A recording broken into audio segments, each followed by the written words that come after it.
আবু বকর সিদ্দিক রাদিয়াল্লাহু তাআলা আনহু, যিনি রাসূল পাক সাল্লাল্লাহু আলাইহি ওয়াসাল্লামের হাদিস খুব কম বর্ণনা করেছেন। এখন তো প্রয়োজন ছাড়া তিনি আল্লাহ রাসূলের হাদিস বর্ণনা করেন নাই, কারণ তিনি চিন্তা করছেন রাসূল পাক সাল্লাল্লাহু আলাইহি ওয়াসাল্লাম একটা হাদিসে ইরশাদ করেছেন, মান কাযাবা আলাইয়া মুতাআম্মিদান ফালিয়াতাবাওয়া মাকআদাহু মিনান নার। যে ব্যক্তি আমি রাসূলের ব্যাপারে একটি মিথ্যা হাদিস বর্ণনা করলো, সে যেন তার নিজের স্থানকে জাহান্নামে বানিয়ে নিল। জোরে বলেন নাউজুবিল্লাহ। সম্মানিত হাজরিন, এই আবু বকর সিদ্দিক রাদিয়াল্লাহু তাআলা আনহু আল্লাহ রাসূলের এই হাদিসকে নিজের জন্য ভয়ের কারণ মনে করলেন, যার কারণে তিনি তার রিওয়ায়াতে হাদিস বর্ণনা করেন নাই, খুব কম হাদিস বর্ণনা করেছেন। কিন্তু এই শবে বরাতের ব্যাপারে হাদিস বর্ণনা করেছেন তিনি। শুধু তাই নয়, আল্লাহ রাসূলের সাহাবী হযরত আব্দুল্লাহ ইবনে ওমর রাদিয়াল্লাহু তাআলা আনহু, যিনি সকল ক্ষেত্রে আল্লাহ রাসূলের সুন্নতের পাবন্দী ছিলেন, তিনি যেই কাজটা করতে যেতেন তিনি আগেই লক্ষ্য করতেন যে এই কাজের ক্ষেত্রে আল্লাহ রাসূলের সুন্নত কি, আল্লাহ রাসূলের রীতিনীতি কি। আপনি অবাক হবেন, একবার তিনি সফর করতেছিলেন, সফর করতে গিয়ে একটা জায়গায় গিয়ে তিনি মাথাকে এভাবে হেলিয়ে তিনি ওদিক দিয়ে যাচ্ছেন। তার সাথীরা প্রশ্ন করলেন, হুজুর এই জায়গায় তো মাথা হেলানোর কোনো প্রয়োজন ছিল না, আপনি কেন এখান দিয়ে মাথা হেলিয়ে গেলেন? আব্দুল্লাহ ইবনে ওমর রাদিয়াল্লাহু তাআলা উত্তর দিলেন, এই জায়গায় একটা বিশাল গাছ ছিল, এই গাছের একটা ঢাল এদিকে এই রাস্তার উপর পড়েছিল। আমি আল্লাহ রাসূলকে দেখেছি, আল্লাহ রাসূল যখন এই রাস্তা দিয়ে অতিক্রম করলেন, ওই ঢালের নিচ দিয়ে যাওয়ার সময় আল্লাহ রাসূল মাথাটাকে এইভাবে হেলিয়ে নিচ দিয়ে গিয়েছেন। এই জন্য আজকে ঢালটা নাই, কিন্তু আল্লাহ রাসূল এজন্য স্মরণ করার জন্য আমি আজকে এভাবে মাথাটা নিচের দিকে হেলিয়ে গেলাম। সুবহানাল্লাহ। এই আব্দুল্লাহ ইবনে ওমর রাদিয়াল্লাহু তাআলা আনহু, আবু বকর রাদিয়াল্লাহু তাআলা আনহু, মুআয ইবনে জাবাল রাদিয়াল্লাহু তাআলা আনহু, সাহাবা রাদিয়াল্লাহু তাআলা আনহু, এভাবে করে হযরত আম্মা জান আয়েশা সিদ্দিকা রাদিয়াল্লাহু তাআলা আনহা, এভাবে করে প্রায় 15 জন সাহাবী থেকে এই শবে বরাতের ফজিলতের ব্যাপারে হাদিস বর্ণিত হয়েছে। তো যেই হাদিস আল্লাহ রাসূল বর্ণনা করলেন, প্রায় 15 জন সাহাবী হাদিস বর্ণনা করলেন, তারা হাদিসে শবে বরাতের ফজিলতের কথা উল্লেখ করলেন, কিন্তু নিজেরা শবে বরাত মানেন নাই। এটা কি হইতে পারে আপনারা বলেন? কোশ্চেন কালেও না। সাহাবায়ে কেরাম আল্লাহ রাসূল থেকে হাদিস বর্ণনা করবেন শবে বরাতের ফজিলত সম্পর্কে, আর তারা শবে বরাত পালন করেন নাই, শবে বরাত মানেন নাই, এটা কোশ্চেন কালে হতে পারে না।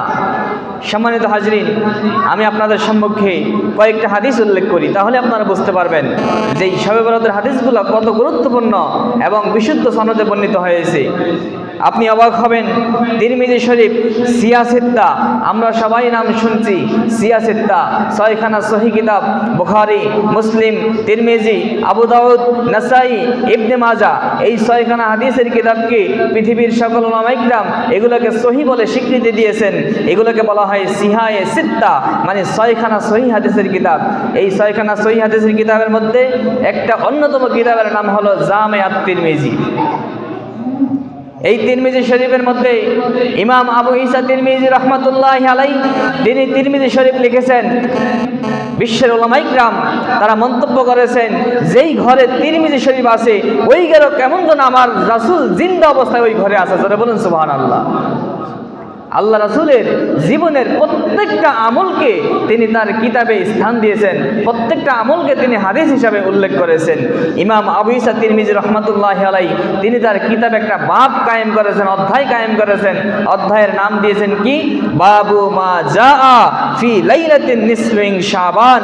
লাইলাতুন নিসফি মিন শাবান অর্থাৎ শবে বরাতের রাত্রির ব্যাপারে হাদিস শরীফে যা এসেছে। জোরে বলুন সুবহানাল্লাহ। কি এসেছে?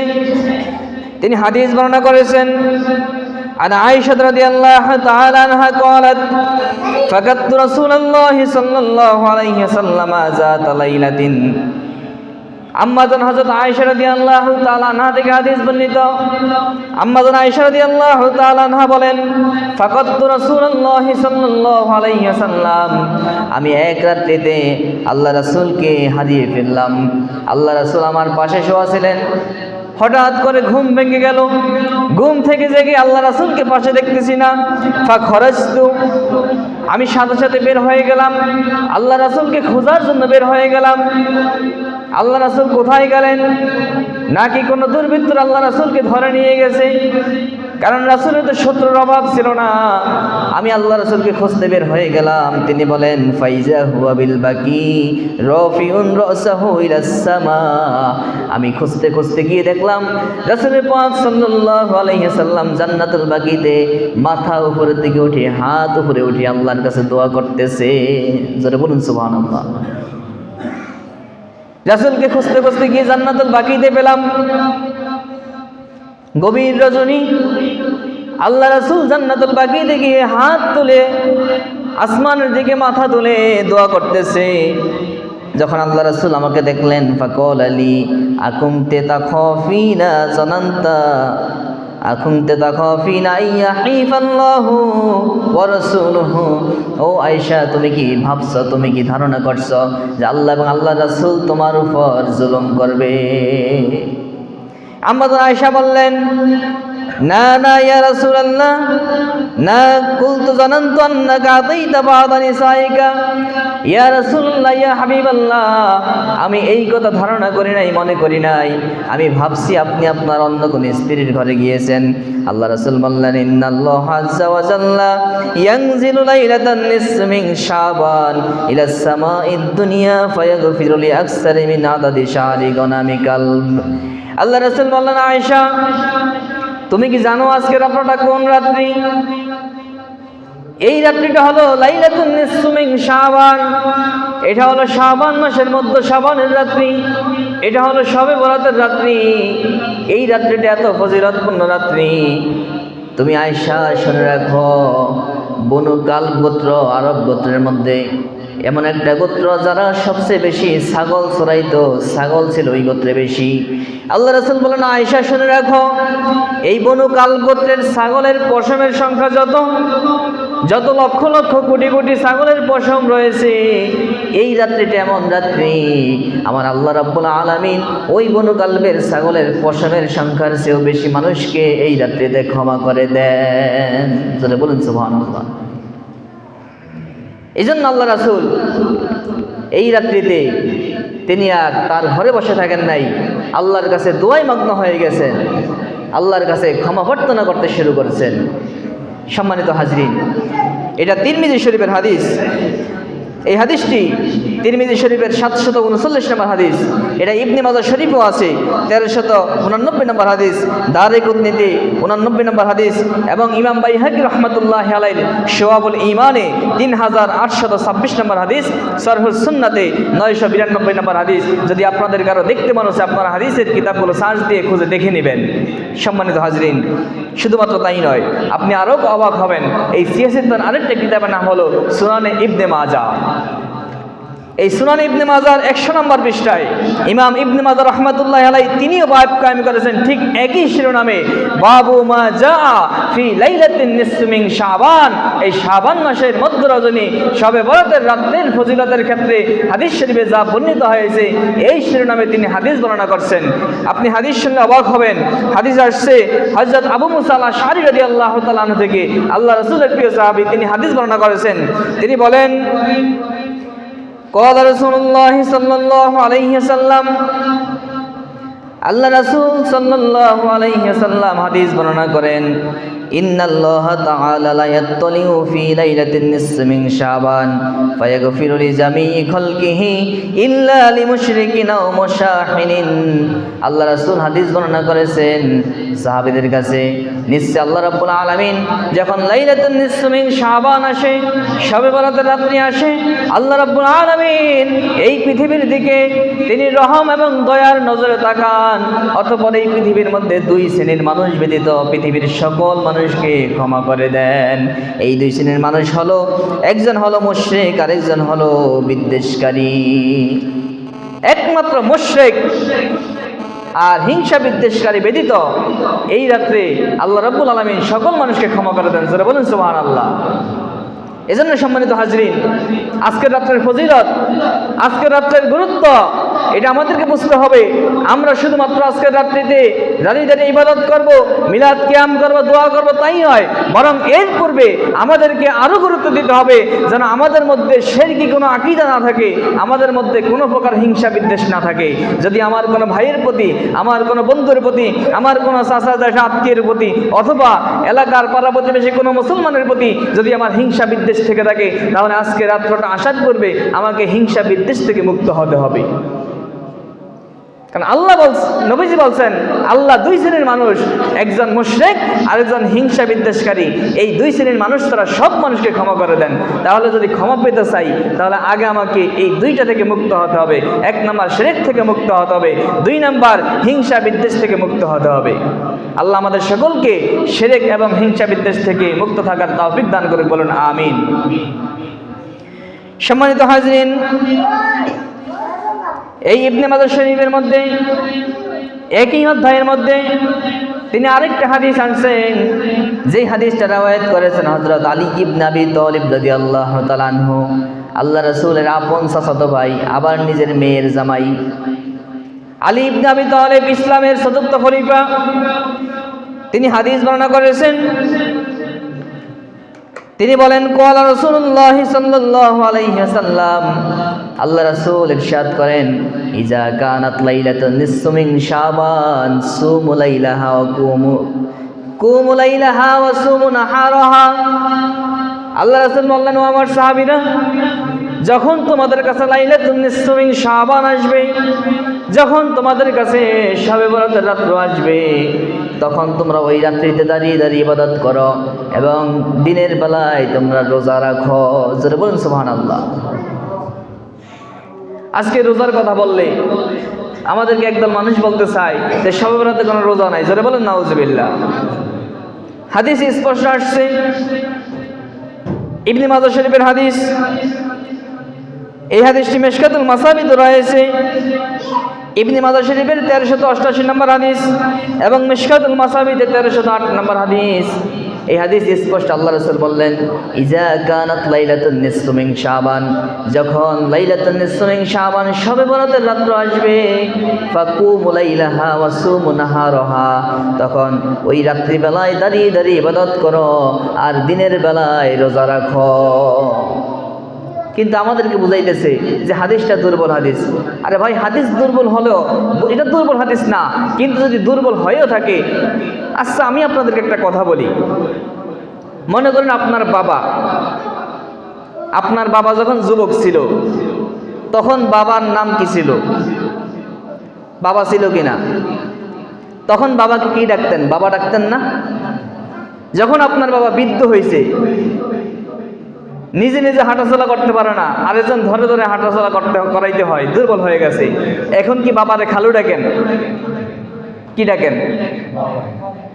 বাবা যুবক অবস্থায় বাবা ছিল, বৃদ্ধ হইল কি আছে? বাবা বাবাই আছে। তো হাদিস তো হাদিসেই, এটা সহি হলেও হাদিস, দুর্বল হলেও হাদিস। হাদিস তো আল্লাহ রাসূলের হাদিস। এই হাদিসের সহি দুর্বল কে বলল? এটা কি আল্লাহ রাসূল বলে গেছে? এটা আমার আপনার মতো উলামায়ে কিরাম, মুস্তাহিদ উলামায়ে কিরাম, মুহাদ্দিসিনে কিরাম হাদিসকে হুকুম দিয়েছে। কোন হাদিসের রাবির কারণে কোন হাদিসকে সহিহ, কোন হাদিসকে দুর্বল, যায়িফ বলছেন। কিন্তু হাদিস যতক্ষণ জাল না হবে, হাদিস যদি দুর্বল হয়, ওটা হাদিস কিন্তু নবীজির হাদিসেই। অতএব এই হাদিসকে দুর্বল ট্যাগ লাগিয়ে কেউ যদি হাদিসকে অস্বীকার করতে চায়, ওই ব্যক্তিটার ইমানদার থাকবে না। যারা বলেন ঠিক কিনা? এজন্য সম্মানিত হাজরিন, এরকম জয়ীব দুর্বলের কথা বলে মানুষকে আমল থেকে দূরে সরানো, এটা কোনো দায়ী মুসলমানের কাজ হতে পারে না। মানলাম হাদিস দুর্বল,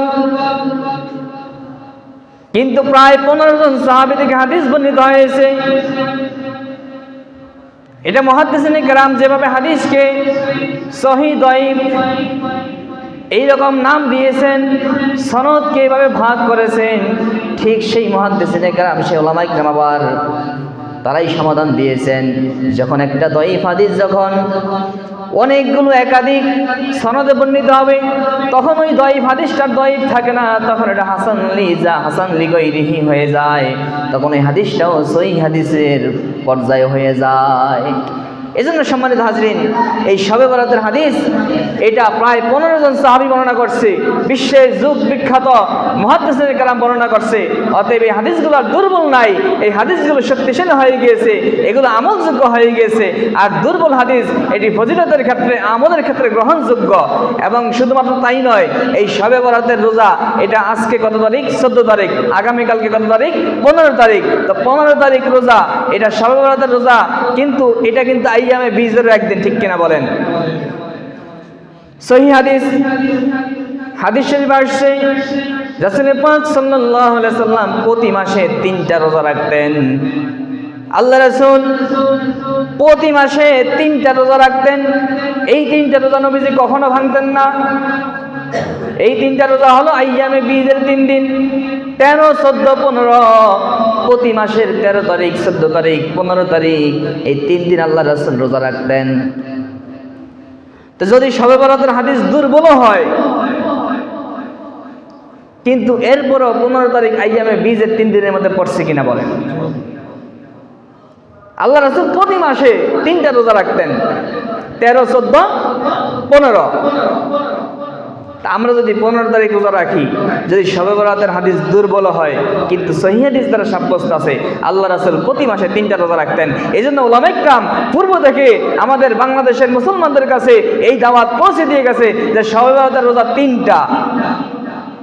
উদ্দেশ্য হলো যাতে করে মানুষ, যেহেতু বাকি 11 মাস রমজান ছাড়া বাকি 10 মাস এইরকম আল্লাহ রাসূলের একটি সুন্নত আমল, যেটা প্রতি মাসে আল্লাহ রাসূল 3টা রোজা রাখতেন, কেউ রাখে না, কিন্তু এই শবে বরাতকে কেন্দ্র করে কমপক্ষে যেন এই মাসে একটা মাস হলে যেন মানুষ 3টা রোজা রাখে। এই জন্য উলামায়ে কেরাম মানুষকে বলে গেছেন শবে বরাতের রোজা 3টা। মূলত এটা শবে বরাত, উদ্দেশ্য হলো কি আইয়ামে বীজ, সুন্নত রোজা, যে আল্লাহ রাসূল প্রতি মাসে রাখতেন। এই জন্য কোনো ব্যক্তি যদি এই 3টা রোজা রাখে, যেমন গতকালকে একটা গেছে, আজকে 2 নাম্বার, কালকে 3 নাম্বার, এই 3টা রোজা রাখলে সে শবে বরাতের ফজিলত পাবে। সাথে সাথে আল্লাহ রাসূলের একটা বিশুদ্ধ সুন্নাত, যেটা আল্লাহ রাসূল প্রতি মাসে 3 দিন রোজা রাখতেন, 13, 14, 15 তারিখ আইয়ামে বীজের, এই রোজাটাও আদায় হয়ে যাবে। এই জন্য উলামায়ে কেরাম মানুষকে এভাবে উদ্বুদ্ধ করে 3টা রোজার কথা বলেছেন। সম্মানিত হাজরিন, আলী ইবনে আবি তালিব রাদিয়াল্লাহু তাআলা আনহু থেকে হাদিস বলতেছিলাম, আল্লাহ রাসূল ইরশাদ করেছেন, ইজা কানাত লাইলাতুন নিসফু মিন শাবান, যখন শাবান মাসের মধ্য রজনী শবে বরাত আসবে, তখন ফাকুমু লাইলাহা ওয়া সুমু নাহারাহা, তোমরা রাত্রি বেলায় দাঁড়িয়ে দাঁড়িয়ে ইবাদত করো এবং দিনের বেলায় রোজা রাখো। কারণ কি? কারণ ফা ইন্নাল্লাহা ইয়ানজিলু ইলাস সামাঈদ দুনিয়া, আল্লাহ রাব্বুল আলামিন এই প্রথম আসমানে দুনিয়ার দিকে রহমতের দৃষ্টি দেন।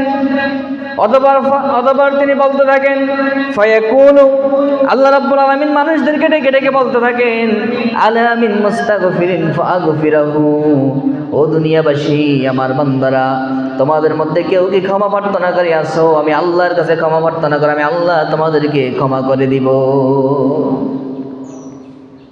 আরো কি বলেন? আলা মুস্তারজিকিন ফারজুকাহু, ও দুনিয়ার মানুষ, তোমাদের মধ্যে এমন কোন মানুষ আসেনি যে আমি আল্লাহর কাছে রিজিক প্রার্থনা করবে? তুমি গরীব, অসহায়, তুমি অনাহারী, আমি আল্লাহর কাছে রিজিক প্রার্থনা করবে, এমন কেউ আসেনি? আজকে আমি আল্লাহ তোমাদেরকে ডাকতেছি, আমি আল্লাহর কাছে তোমরা রিজিক প্রার্থনা করো, আমি আল্লাহ তোমাদেরকে উত্তম রিজিক দিব। শুধু তাই নয়, আলা মুবতালিন ফাওয়াফিয়াহুম, দুনিয়ার মানুষ, তোমরা বিপদ আপদে পড়ে গেছো, তোমরা অসুস্থ হয়ে গিয়েছো, এমন কোন ব্যক্তি আসেনি যে আমি আল্লাহর কাছে আজকে বিপদ থেকে মুক্তি কামনা করবে? আমি আল্লাহর কাছে আজকে তোমাদের অসুস্থতা থেকে সুস্থতা কামনা করবে। তুমি দুনিয়ার ডাক্তারের কাছে ঘুরতে ঘুরতে তোমার টাকা পয়সা অর্থ করে সময় নষ্ট করেছো, আজকে আমি আল্লাহ ডাকতেছি, আমি আল্লাহর কাছে তুমি সুস্থতা কামনা করো, বিপদ থেকে মুক্তি কামনা করো, আমি আল্লাহ তোমার বিপদ থেকে মুক্ত করে দিব তোমাকে। জোরে বলুন সুবহানাল্লাহ। শুধু তাই নয়, এই হাদিসের শেষ অংশে আসছে আলা কাজা হাত্তা তাতলুআল ফজর পর্যন্ত, মাগরিব থেকে শুরু হয়ে ফজর পর্যন্ত আল্লাহ এভাবে ডাকতে থাকেন বিভিন্ন বিপদ আপদের নাম ধরে ধরে, এরকম আর কার কি বিপদ আছে, আর কার কি সমস্যা আছে, আমি আল্লাহর কাছে চাও, আমি আল্লাহর কাছে কামনা করো, আমি আল্লাহর কাছে তুমি বলো, আমি আল্লাহ তোমাকে ওই বিপদ থেকে মুক্তি দিয়ে দিব। সেটা বলুন সুবহানাল্লাহ। এজন্য সম্মানিত হাজরিন, এই শবে বরাত এটা একজন মুসলমানের জন্য অত্যন্ত গুরুত্বপূর্ণ একটা রাত্রি। এই রাত্রিতে আমাদেরকে বেশি বেশি নেক আমল করতে হবে, এই রাত্রিতে আমাদেরকে বেশি বেশি ইবাদত করতে হবে এবং আল্লাহর কাছে দোয়া করতে হবে। আল্লাহ রাসূল জান্নাতুল বাকিতে গিয়ে কি করছেন? দোয়া করছেন। জান্নাতুল বাকি কি? জান্নাতুল বাকি হলো একটা কবরস্থান, যেখানে রাসূল পাক সাল্লাল্লাহু আলাইহি ওয়াসাল্লামের সম্মানিত সাহাবা ইকরাম রাদিয়াল্লাহু তাআলা আনহুম এবং আল্লাহ রাসূলের সম্মানিত স্ত্রীদেরকে সেখানে দাফন করা হয়েছে। আল্লাহ রাসূল সেখানে গিয়ে কবর জিয়ারত করছেন এই শবে বরাতের রাত্রিতে। এজন্য আমাদেরকে আমাদের মা বাবা, আত্মীয় স্বজন, পূর্বপুরুষ যারা দুনিয়া থেকে বিদায় নিয়েছে তাদের কবরের পাশে গিয়ে গিয়ে একটু জিয়ারত করতে হবে। এই জিয়ারত করলে লাভ কি? আল্লাহ রাসূল বলেন, কুনতু নাহাইতুকুম আন জিয়ারাতিল কুবুর ফাআল আন আজুরুহা ফাইন্নাহা তুযাক্কিরুল মাউতা। আমি এই প্রথম পর্যায়ে মানুষকে কবর জিয়ারত থেকে নিষেধ করতাম, কারণ ছিল কবর জিয়ারত করলে মানুষ কবরগুলোকে সামনে রেখে অনেক সময় এটাকে ইবাদত মনে করত, কিন্তু আমি প্রথম থেকে নিষেধ করতাম যাতে করে মানুষ শিরকে লিপ্ত না হয়। কিন্তু এখন আমি নিজে জিয়ারত করতেছি এবং তোমাদেরকে আমি আদেশ করতেছি তোমরা বেশি বেশি কবর জিয়ারত করো। কারণ কি? ফাইন্নাহা তুযাক্কিরুল মাউতা, অন্য হাদিস আছে ফাইন্নাহা তুযাক্কিরুল আখিরা। এই কবর জিয়ারত করতে গেলে তোমার মৃত্যুর কথা স্মরণ হবে, কবর জিয়ারত করতে গেলে আখিরাতের কথা স্মরণ হবে, তখন তুমি আমলের মাত্রা বাড়াইতে পারবা, দুনিয়ার থেকে তুমি বিরত থাকতে পারবা। এজন্য তোমরা বেশি বেশি কবর জিয়ারত করো। জোরে বলুন সুবহানাল্লাহ। এজন্য সম্মানিত হাজরিন, আজকের এই রাত্রিতে আমাদেরকে আমাদের পূর্বপুরুষ মা বাবাদের কবর জিয়ারত করতে হবে, দান সদকা করতে হবে, ভালো ভালো কাজ করতে হবে, ইবাদত করতে হবে, বেশি বেশি নেক আমল করতে হবে। আজকে দেখা যায় এই শবে বরাতকে কেন্দ্র করে আমাদের দুইটা দলে বিভক্ত হয়ে যায়। সময় একটু 5 মিনিট সময় নিচ্ছি, আপনারা মনে কষ্ট নেবেন না। আজকে এগুলো আমাকে বলতে হয়, কারণ দেখা যায় একদল মানুষ তারা আমাদেরকে ফতোয়া দেয় শবে বরাত বলতে কিছু নাই, যেটা সম্পূর্ণ মিথ্যা কথা, বানোয়াট কথা। আজকে আমি মাত্র 3টা হাদিস বললাম, আমি এখানে আপনাদের জন্য প্রায় 11টা হাদিস এনেছি, কিন্তু হাদিসগুলো বলার সময় পেলাম না। স্পষ্ট হাদিস দ্বারা প্রমাণিত যে শবে বরাত শরীয়তের মানদণ্ডে কোরআন এবং হাদিস দ্বারা সাব্যস্ত বিষয়। দ্বিতীয় আরেকটা দল দেখা যায় তারা শবে বরাতকে কেন্দ্র করে অনেক বাড়াবাড়ি করে ফেলে। এই শবে বরাতকে কেন্দ্র করে মসজিদকে সাজসজ্জা করে, বাড়িকে আলোকসজ্জা দিয়ে সাজায়, অনেকে আবার এই রাত্রিতে গম ফুটায়, আতশবাজি করে, কেউ আবার এই রাত্রিতে হালুয়া রুটি নিয়ে ব্যস্ত থাকে, সারা রাত্রি ভেবে বাড়িতে হালুয়া রুটি বানায়।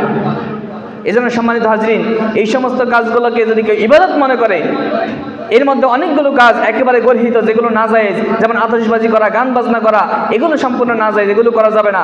এবং বেশি বাড়াবাড়ি করে মসজিদকে সাজানো, আলোকসজ্জা করা, বাড়িকে সাজানো, এগুলো করবেন না, এগুলো বেদাত। আর হালুয়া রুটি বানানোর ক্ষেত্রে কথা হলো, এই ক্ষেত্রে আমাদের কেউ কেউ ফতোয়ার দিকে বাড়াবাড়ি করে, কেউ কেউ আবার একবারে সারাসারি করে। এই ক্ষেত্রে স্পষ্ট কথা, স্পষ্ট ফতোয়া, হালুয়া রুটি খাওয়া এটা হালাল খানা, খাওয়া জায়েজ, এটা খেতে পারবেন, তবে এটাকে ইবাদত মনে করলে কিন্তু এটা বেদাত হয়ে যাবে। হালুয়া রুটির সাথে শবে বরাতের সাথে কোনো সম্পর্ক নাই। হালুয়া রুটি আপনি খাবেন, এটা আপনার মুসলমানের সংস্কৃতি। যেমন ইফতারের সময় আপনারা বুটমুড়ি খান কিনা, কিন্তু বুটমুড়ি খাওয়া কি রোজার কোনো অংশ? বুটমুড়ি না খেলে রোজা হবে না? ঠিক তদ্রূপভাবে হালুয়া রুটি এরকম, এটা শবে বরাতের কোনো অংশ না, এটা মুসলমানের সংস্কৃতি। কেউ হালুয়া রুটি খেলে এটা সে খেলো হালাল খানা, কিন্তু হালুয়া রুটি না বানালে শবে বরাত পালন হবে না, অথবা হালুয়া রুটি শবে বরাতের একটা ইবাদত যদি কেউ মনে করে তাহলে স্পষ্ট সে বেদাত করলো। এজন্য সম্মানিত হাজরিন, আপনারা যারা আছেন বাড়িতে বলে দিবেন, আমার মা বোনদেরকে বলে দিবেন, তারা যেন এই হালুয়া রুটি যদি খাইতে চায়, বানাইতে চায়, দিনের বেলায় বানিয়ে নিবে, খাইবে, কিন্তু এটাকে ইবাদত মনে করবে না। এবং রাত্রিবেলায় এই হালুয়া রুটি বানাইতে গিয়ে ইবাদতের সময় নষ্ট করবে না, এবং রাত্রিবেলায় ইবাদতে মগ্ন থাকবে। বিশেষ করে নফল ইবাদত একাকী করা উত্তম। নফল ইবাদত যত বেশি পারা যায় একাকী করা উত্তম। এজন্য আমরা দেখা যায় মসজিদগুলোতে কিছু সময় ধরে একটু ইবাদত করে দোয়া মনোজাত করি, কারণ মানুষ তো এখন গাফেল। যদি এরকম আনুষ্ঠানিকতা না হয় তাহলে অনেক মানুষ ইবাদত করবে না, গিয়ে ঘুমিয়ে যাবে। এজন্য আমরা কিছু মানুষকে উদ্বুদ্ধ করার জন্য মসজিদে দোয়ার আয়োজন করি, মসজিদে কিছু ইবাদত করি, করে এরপরে মানুষকে দোয়া করে মানুষকে উন্মুক্ত করে দেই যে আপনারা এবার যান, নিজের বাড়িতে গিয়ে গিয়ে নিজের ইচ্ছা মতো যে যতটুকু পারেন ইবাদত করেন, এটা আপনার ব্যক্তিগত বিষয়। আপনি ইবাদত করলে আল্লাহ আপনাকে সওয়াব দিবে, আপনি ইবাদত না করলে সেটা আপনি আল্লাহর কাছে সওয়াব পাবেন না, এটা আপনার ব্যক্তিগত বিষয়। তবে আপনার উচিত, যেহেতু এমন একটা গুরুত্বপূর্ণ রাত্রি আল্লাহ ক্ষমার ঘোষণা করছেন, তাহলে আপনার উচিত আল্লাহর কাছে ক্ষমা চাওয়া, আপনার উচিত বেশি বেশি ইবাদত করা। এই জন্য সম্মানিত হাজিরিন, এই বিষয়গুলো আমাদেরকে বুঝতে হবে। কোনোভাবে আমাদেরকে বেশি বাড়াবাড়ি করা যাবে না, আবার একেবারে শিথিল করতে করতে এটাকে আবার একেবারে নাই, জায়েজ নাই এরকম বলা যাবে না। আল্লাহ আমাদের সকলকে সঠিক জিনিসটি বোঝার তৌফিক দান করে, বলুন আমিন।